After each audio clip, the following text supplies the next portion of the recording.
How are you? I'm well. Long time no see. I know, right? Long time no videos.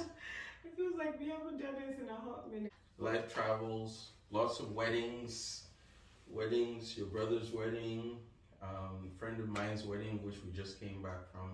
Yes, So we're it's a good winning. thing. It's a good thing. Marriages are winning. Yeah. Yeah.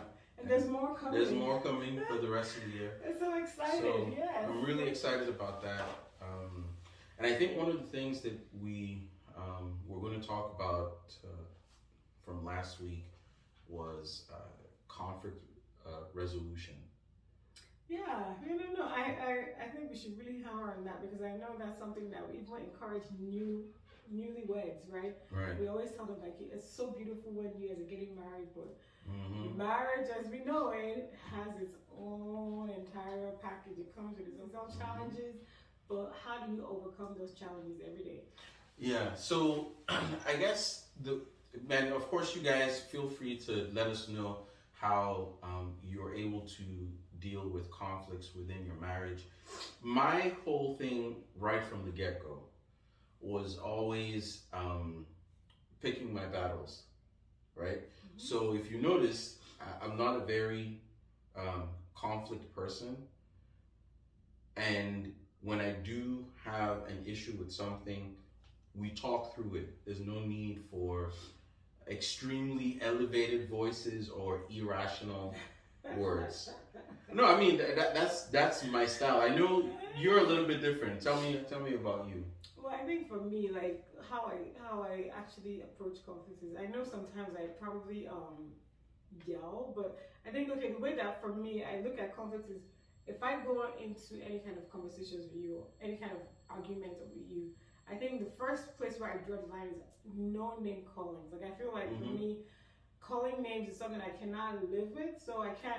I don't like to call you names. Like I feel like that's something that will break me if somebody calls me names. Like you're this, you're that. So it's a no. Like we nip it in the bud right there. If I have issues where maybe you're not paying attention to something I want you to do. I have to. I think we've grown to a stage where I feel like for me, I've gained the wisdom of knowing that. Listen, if you yell at the man from today till tomorrow,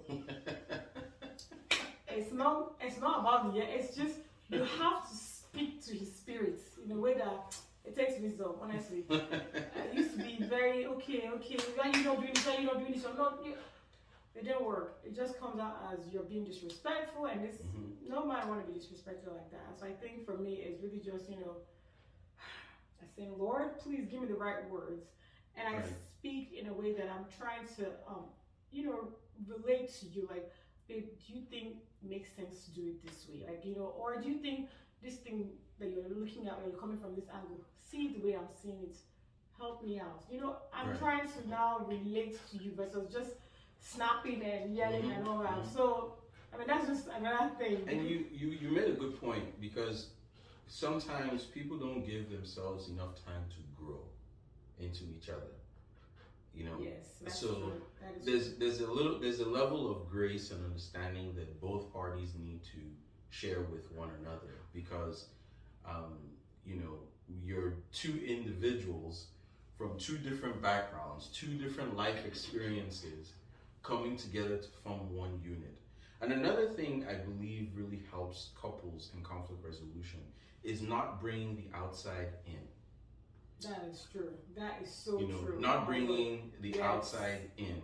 Yes. Tell me, how do you feel about that? I personally feel like for me, if somebody had told me when I was in my younger days of marriage, I probably would have, considered it because for me it was something that I didn't really take as seriously. I feel like that if I had any issues, I'm talking to my siblings, I'm talking to my sisters, my mom, I'm trying to air out so that they can see my side of the story because I feel like they know me, they can relate to me.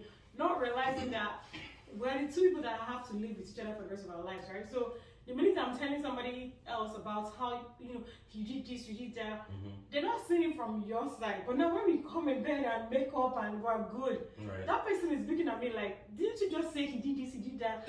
And they don't understand that we've gone and talked to God in a deep level that no human being can understand without being in that level of marriage.